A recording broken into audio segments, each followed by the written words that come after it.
about some of the things that I'm needing to learn and wrap my head around as I'm adjusting in Jamaica. And for me, coming from the UK, some of these things are so foreign a concept that I am really grappling with trying to understand them and adjust to them. The Jam Fam family.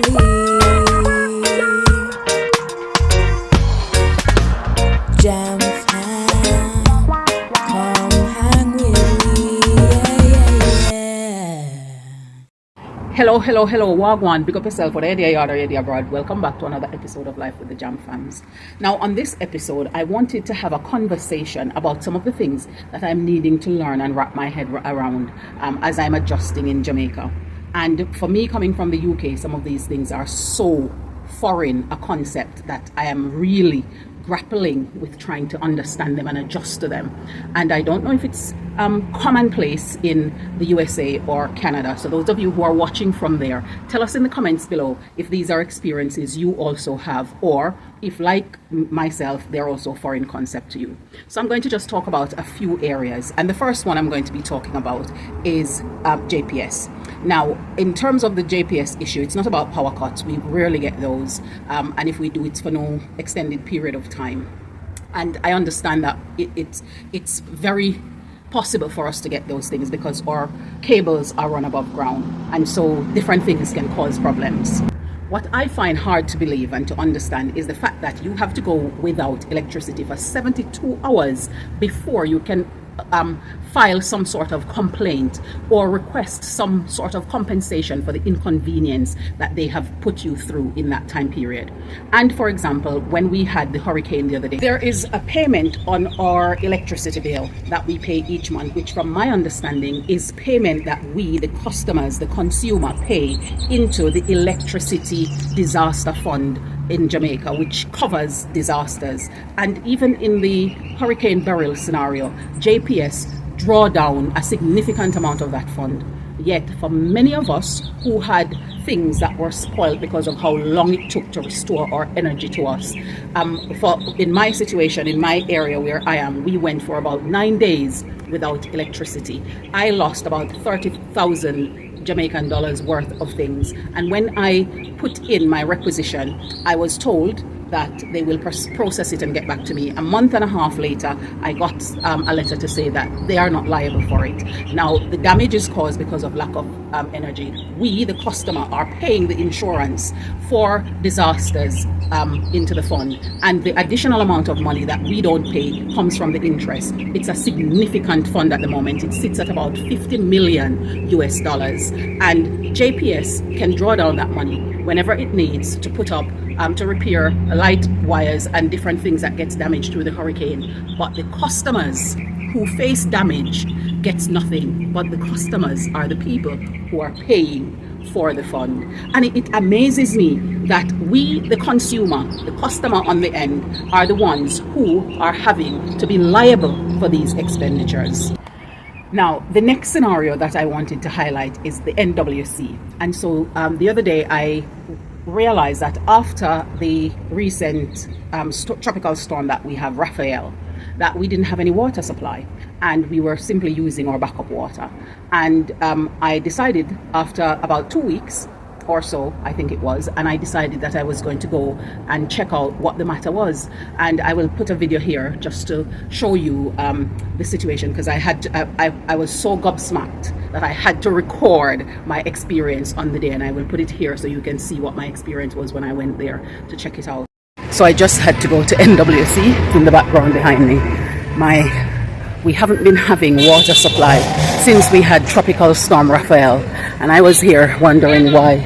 And then when I went and checked my meter, I saw a padlock on it and a triangle with an exclamation sign inside of it. So clearly, I think from seeing stuff like those, wonder if there's a problem, like my water got disconnected or something like that. Because I can't believe that for over 2 weeks, we have no water supply.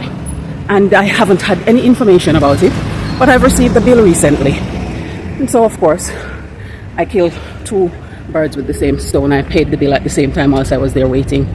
But it's just so unfathomable. And like, the excuse you get. You have to wonder which of these companies take accountability for their contracts. Because if I wasn't paying my bill, they wouldn't be taking it lightly. And here they are, not supplying me with water and telling me that in my contract, I'm expected to have backup water. Now, backup water.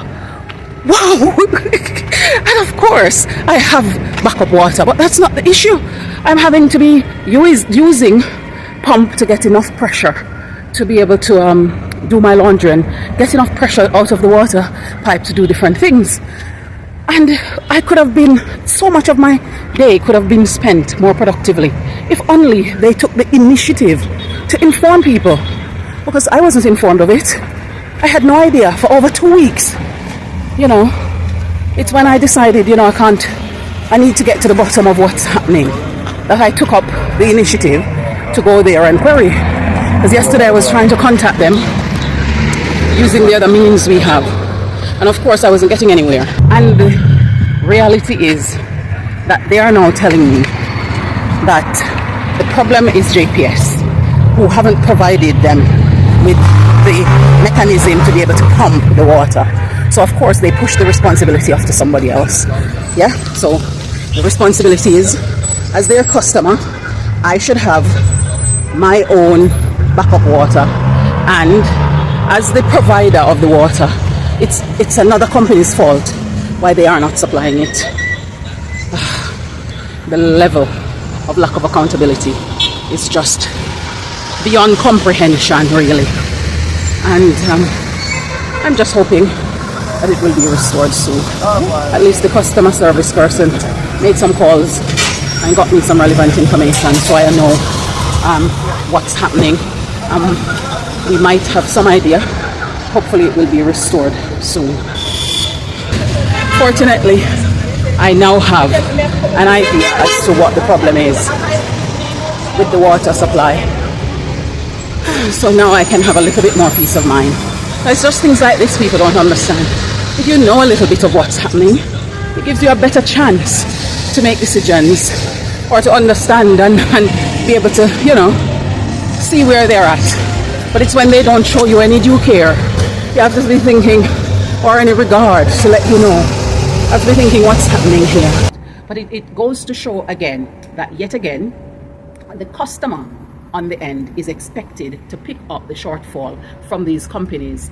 And if in the UK, water in different areas are monopolies, just like how we just have NWC, because you have Thames Valley, you have Anglian Water and so on, which service certain regions. But even so, when they are going to be turning off the water just to go and fix a leak or something like that that's happening, they come around, they knock on your door, they send you an email, they send you a text message, they put up a notice in the area if it's planned work, and they come and knock on your door. And if it's not planned work, they come and check to see if people are at home. They provide us with bottles of water for the hour or 2 hours or so that they're going to switch off the water, so that they ensure we have water supply, because they take their duty and their responsibility to us that seriously. And it would be an outcry if we got to the place where we didn't have running water for extended period of time and they did not show any due care to supply our needs and ensure that we are able to get by with the water that we need. And here I was told that my contract stipulates that I need to have backup water. Now, backup water is vague. How long for? And well, let's give them credit where credit is due. For the during the holiday period in December, we had water switched on almost every day. We could see the water pressure. We have it on for the mornings. They switch it off in the afternoon. But I think they're compensating for the fact that we went for that long without any water, because we are having the pressure on even on days that are not for our service area. And I appreciate that they're actually making the effort to do that, and hopefully they'll continue onwards to do that same thing as we go through the year ahead of us. I've already spoken previously about the bank situation here and the amount of fees we pay in the bank, which is such a foreign concept to me coming from the UK. However, there is this other thing though. You go to the bank, the cash point is broken, the bank is closed for service hours, but there are cash points in there and people can more than come and go into the bank and use it, but they refuse to let you in to use the cash point in there, and they're not repairing the one outside that is broken. And then they tell you that you can go and use the multi-link one, and they will direct you to where the multi-link one is, but you have to pay to use the multi-link one. And I just cannot comprehend how it is that they feel that it's okay to keep off-putting these expenses onto the consumer, onto the customer. You know, it's just such a concept that I can't wrap my head around, because if the bank is still open and operating because people are inside being served, what crime is it for people to go in and use the cash points that are sitting there unused? Nobody's using them because, of course, bank hours have ended. Nobody can go in to use them, and the one that we have accessible is broken, and it spends majority of the year in that situation, broken. And so in the UK, these are just things that people would recognize that are sensible and logical things to do. The other point that I have is with the phone service. So the phone company knows that when you go out, sometimes you aren't able to access. For some reason, my internet on my mobile doesn't work as well when I'm out and about. So I then said, well, I'm paying for this. Let me go and review my contract and get a different setup. So of course I went to review the contract to get a reduced amount of data, because I'm paying for all this data that I can't use when I'm out and about, which is the whole point for it. Of course, they make sure to tell me that the only negotiation they can do is to increase my contract. That is how much it costs. They can't do anything that will decrease it. Now, when I think about it in the UK, you go to them and you say to them, this company is able to provide me a better deal, and you can either match it or I'm going to go to that company. And they quickly find a way to work around a package that serves your needs so that they can retain you as a customer. And I don't know if it's because of the fact that we only have 2 telephone companies on the island, but this whole idea of not caring enough about the needs of the consumer clearly isn't just a thing because we have almost a monopoly working. It's a legacy of not caring about people, and they just need to survive off whatever they get. And people clearly are not being heard when they are trying to say they want better service. I then had to contact the phone company about 3 times to get them to just come and move my modem to a place where I can get better service. And nobody told me in the 3 times I contacted them and several emails, nobody told me until the last time when the person actually spent the time to make sure that it's done, and then somebody came and did the replacement. When I was at home one day, I got a call from them. Oh, they had my email and they see that my job has been done. And have I been told that there's going to be a charge? Like a charge. I've had these many conversations and nobody has said this to me before. And however, at that point, when I made that very abundantly clear to them, my dissatisfaction, and now I'm going to be told this, they gave me a courtesy waiver of that charge on that occasion.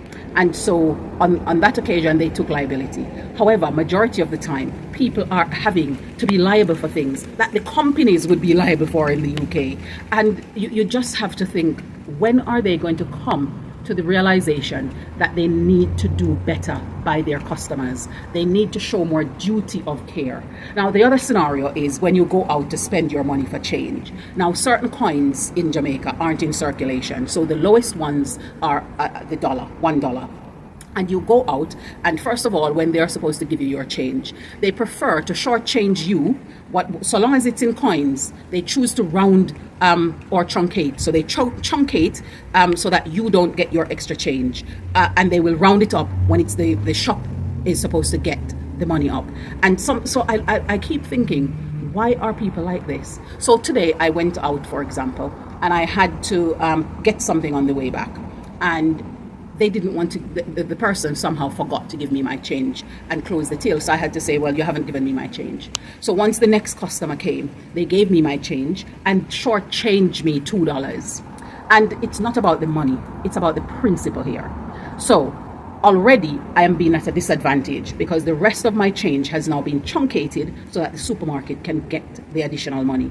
And now they're shortchanging me my $2. So I said, well, you haven't given me all my change. She said, oh, I don't have any dollars. Why does your cash register not have dollars? Because people need to get those. And so you look at it and you think, why is it that the customer isn't getting the benefit when it's in changes like that? Why are they putting the benefit to the supermarkets or the stores? Because the supermarkets are the worst with it. But why are they giving it to these stores? These are business entities that are already making a significant amount of profit. And again, the customer, who are supposed to be treated with a duty of care, who are supposed to be showed value for coming and doing business with these organizations, are again having to take liability, because now I'm having to be liable, and several thousands of people who've gone into the shop today are having to be liable. And where does that money go when all of us are taking liability? And in the UK, you get your exact change. And I do agree that and understand that some of the coins aren't in circulation, but do it so that the customer benefits rather than the business, because the business is already profiting. We don't know the circumstance of individuals who are coming, if they can actually afford to walk out of a shop without their $2. You know, and this person, which just shows me the heart of Jamaicans. This man came and saw me in saying, was there the customer who was after me, and he said, "Here is $5. Let it go." And I was see if this will work out for you. And I had to give him his $5 back and tell him it's not about the money here. It's about the principle of the fact that they deliberately have no dollars in the register to give people their right change. You need to give people their right change and not have them liable, because we don't know their financial circumstances. Some people want those money to put together for whatever next thing that they need to do. Because if you go into that store and want to buy your things and you are short that money, it's going to be a whole different ball game, because they're not going to accept it. You can't afford it. And that's where the point I'm trying to highlight about the unfairness of the process. I do believe that the UK has had many years to work on finessing how it treats its customers and its client base, and how to show a duty of care and value and appreciation for their custom. And sometimes it's not as prevalent in other countries, and especially countries that were colonized previously and still have a legacy of not treating people with certain value and worth. And I wonder if that is some of the issue. And I don't want to make excuses for these companies, because I do believe that a lot of them are being led by people who are coming from different cultures, where they need to treat people with a certain level of value in those cultures that they are from. And so they need to take their responsibility a little bit more seriously, because customers cannot constantly be picking up the tab. It is about thinking about it in a fair way, where we recognize that the customer have value, have worth, and the monies that they're coming to spend with you as an organization are hard-earned money, and it needs to be given some appreciation.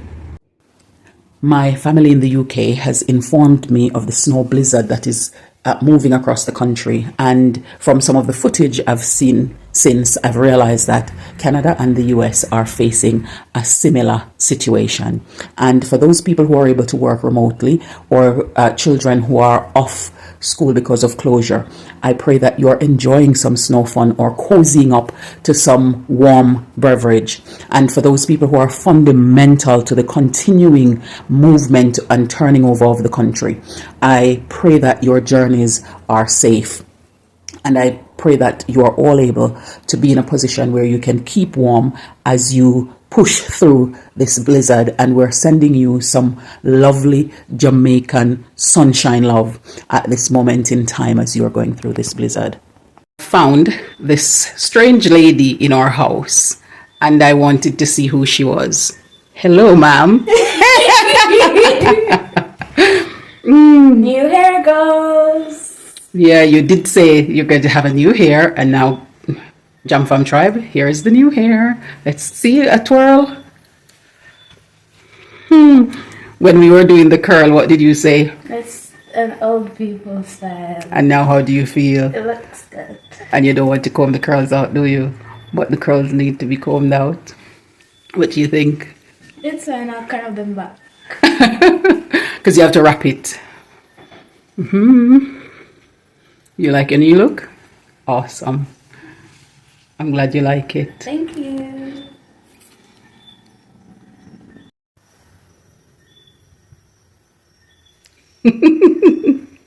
Somebody's tried to get 60s hairstyle.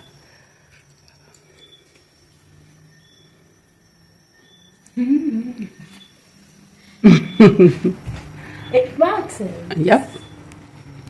So now, I can just imagine at school people are going to be like, oh, hey, hey. well, you look awesome with it too. Thank you. So you slay when it's curly, you slay when it's afro, and now you're slaying with a straighten out. There you go. Recurling so that somebody can be ready for back to school again.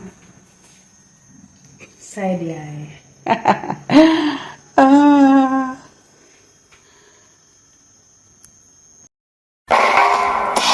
The Jam Fam family.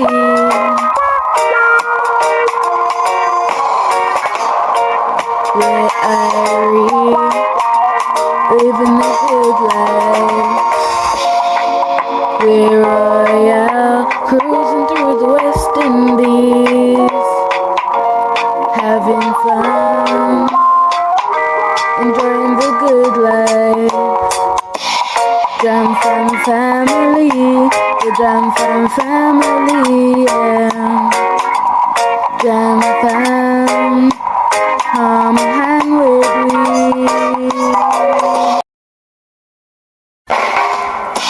The Jam Fam family.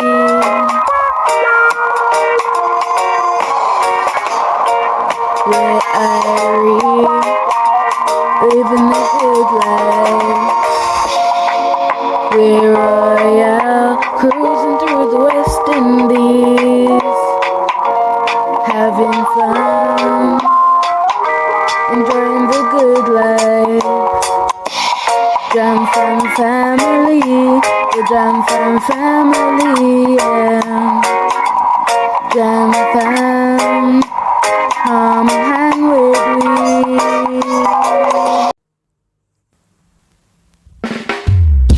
The Jam Fam family.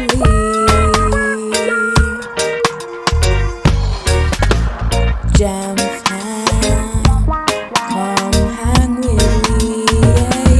Yeah.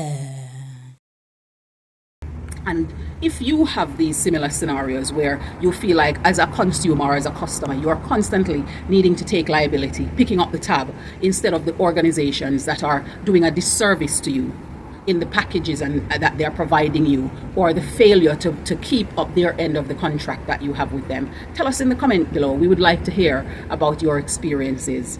Thank you for staying with us here on this another episode of Life with the Jam Fam. Bye for now, and we look forward to seeing you in the next one.